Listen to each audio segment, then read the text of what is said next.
বন্ধুরা, গত সপ্তাহে 3টে সফল পরীক্ষা করার পর ডিআরডিও একবার পুনরায় এরিয়া ওয়ার্নিং জারি করে দিয়েছে। এইবার ডিআরডিও রেকর্ড ব্রেকিং পরীক্ষাকে সাফল্যমণ্ডিত করেছে। এতে Pinaka missile, Shaurya, BrahMos, IRBER, man portable anti tank, Agni prime আর সদ্যই করা এই বছরের সবচেয়ে বড় পরীক্ষা অগ্নি 5 মিসাইল। এছাড়া আরো অনেক পরীক্ষা সামিল রয়েছে। কিন্তু বন্ধুরা, এখন যে পরীক্ষা ডিআরডিও করতে চলেছে, যেটার এরিয়া ওয়ার্নিং জারি করা হয়েছে, হতে পারে এই পরীক্ষা পাকিস্তানের জন্য অগ্নি 5 এর থেকেও বড় পরীক্ষা হবে। অনেক আগেই অনুমান করা হয়েছিল এই বছরের শেষের দিকে ডিআরডিও অনেক বড় একটা পরীক্ষা করতে চলেছে। যদিও বন্ধুরা, ডিআরডিও পরীক্ষার আগে এটা কখনো স্পষ্ট করে না যে কোন মিসাইলের পরীক্ষা সে করতে চলেছে। বন্ধুরা, এই এরিয়া ওয়ার্নিং আন্দামান নিকোবর দ্বীপপুঞ্জ জারি করেছে, আর এই ওয়ার্নিং 22,246 স্কয়ার নটিক্যাল মাইলে জারি করা হয়েছে, যেটা অনেকটাই বড় এরিয়া হয়ে থাকে। ওখানে ভারত সারফেস টু সারফেস মিসাইলের পরীক্ষা করবে। এখন কোন মিসাইলের পরীক্ষা করতে চলেছে ডিআরডিও, সেটা নিয়ে একটু পরে আলোচনা করছি। এই নোটামকে 23 নভেম্বর 2021 6:30 থেকে 25 নভেম্বর 2021 11:30 পর্যন্ত জারি করা হয়েছে। মানে ওই ক্ষেত্রে এই টাইম পিরিয়ডের মাঝে কোনো রকম জাহাজ, ড্রোন বা কোনো রকম অবজেক্ট আসা নিষিদ্ধ রয়েছে। বন্ধুরা, এমনটা আশা করা হচ্ছে ভারত ওখানে সারফেস টু সারফেস প্রোনাস মিসাইলের পরীক্ষা করতে চলেছে। বন্ধুরা, এই মিসাইলকে বিশেষ করে পাকিস্তানকে মাথায় রেখে বানানো হয়েছে, আর এটা ট্যাকটিক্যালি ভারতকে পাকিস্তানের বিরুদ্ধে নিউক্লিয়ার ওয়ারহেডকে নিয়ে একটা অ্যাডভান্টেজ দেবে। এখন এমন কি রয়েছে ওই মিসাইলে, চলুন জেনে নিই। বন্ধুরা, প্রোনাস একটা এমন মিসাইল যে একটা পরমাণু বোমের হুমকি পাকিস্তান আমাদের সব সময় দেয়। মনে করুন এই মিসাইল ওগুলোরই জবাব। ভারত বিশেষ করে এই মিসাইলকে পাকিস্তানকে মাথায় রেখে আর চীনা ক্যাম্পগুলো যেগুলো বর্ডারের কাছে রয়েছে সেগুলোকে মাথায় রেখে তৈরি করেছে। এখন সময় এসে গেছে ওই মিসাইলকে দুনিয়ার সামনে নিয়ে আসার।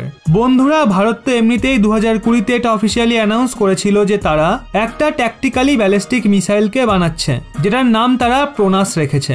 এই মিসাইল কেন ভারতীয় সেনাকে অত্যধিক শক্তিশালী করে তুলবে, আর এটাকে কেন পাকিস্তানের আর্মিরা এত ভয় পায়, তারই সাথে ট্যাকটিক্যাল ব্যালিস্টিক মিসাইল কি হয়, সেই সমস্ত কথা চলুন এক এক করে জানবো।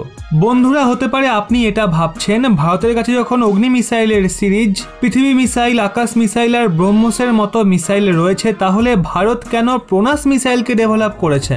সেই সাথে পাকিস্তান এটা জানে ভারত ওই মিসাইলকে তাকেই মাথায় রেখে বানিয়েছে, যেটা অনেকাংশেই সত্য।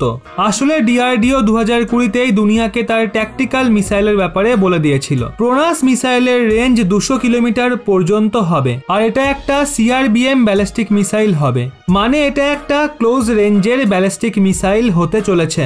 ওদিকে বন্ধুরা, প্রোনাস মিসাইল পোহার মিসাইলেরই পরবর্তী ভ্যারিয়েন্ট হবে।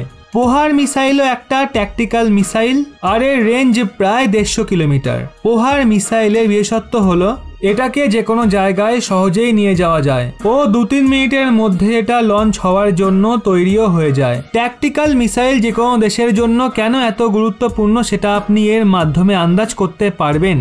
দুনিয়ার ওই সমস্ত দেশ নিজের কাছে ট্যাকটিক্যাল মিসাইল রাখে যেই দেশে সেনাবাহিনী বড় হয় বা ওই দেশ আগে কোনো দেশের সাথে যুদ্ধ করে থাকে। এই ট্যাকটিক্যাল মিসাইল ট্রাক বা এমন কোনো ভেহিকেলে মাউন্ট হওয়ার কারণে ইজিলি যে কোনো জায়গায় বা যে কোনো দূরত্বে নিয়ে যাওয়া যায়। সেই সঙ্গে এটা মিনিটের মধ্যেই লঞ্চ হওয়ার জন্য তৈরি হয়ে যায়। আসলে পাকিস্তান এই মিসাইলকে এর জন্য ভয় পাচ্ছে কারণ এটা পরমাণু বোম নিয়ে যেতে সক্ষম। কিন্তু পরমাণু বোমা তো ভারতের অন্যান্য অনেক মিসাইল নিয়ে যেতে পারে, তো এতে এত বিশেষ কি ব্যাপার আছে? বন্ধুরা, আপনি এটাকে এভাবে ভাবতে পারেন, যখনই ভারত পাকিস্তানের মধ্যে বিবাদ বাড়ে আর যুদ্ধের মতো সম্ভাবনা তৈরি হয়, তখন পাকিস্তান সবসময় নিজের পরমাণু বোমার হুমকি আমাদের দেয়। আসলে পাকিস্তানের কাছে ট্যাকটিক্যাল মিসাইল রয়েছে। এতে বিশেষ ব্যাপার হলো এই মিসাইলগুলোকে লঞ্চ করার জন্য শুধু হাই কমান্ডের অর্ডারেরই প্রয়োজন পড়ে, এর জন্য স্পেশালি পিএমওর অনুমতি নেওয়ার প্রয়োজন পড়ে না। এর কারণ হলো ট্যাকটিক্যাল মিসাইল একটা ছোট এরিয়াকে কভার করে, আর এতে 50 থেকে 60 কিলোমিটারের এরিয়াতে সেনাদের ওপর হামলা করার কাজে আসে। এমতো অবস্থায় যুদ্ধের মতো পরিস্থিতিতে সেনাদের ওপর হামলা করার জন্য এই ট্যাকটিক্যাল মিসাইল ব্যবহার করা হয়। এর মাধ্যমে শুধু আর শুধুমাত্র আর্মিদের ওপর অ্যাটাক করা যায়, সিভিলিয়ানদের সেরকম কোনো ক্ষতির সম্মুখীন হতে হয় না, আর এটা যুদ্ধের জন্য দুর্ধর্ষ। এই কারণেই পাকিস্তান প্রতি পদে পদে নিজের অ্যাটম বোমের ঘ্যাম দেখায়। অপরদিকে ভারতের কাছে যে অ্যাটম বোম রয়েছে সেটা এত বড় যার জন্য সোজা পিএমওর অনুমতির প্রয়োজন পড়ে। এই জন্যই ভারত প্রনাস মিসাইলকে ডেভেলপ করেছে, আর এটাই পাকিস্তানের বুকে ভয় ধরিয়ে দিয়েছে। ভারতের এমন দুর্ধর্ষ পদক্ষেপ নিয়ে আপনাদের কি মতামত নিচে কমেন্টে অবশ্যই জানান।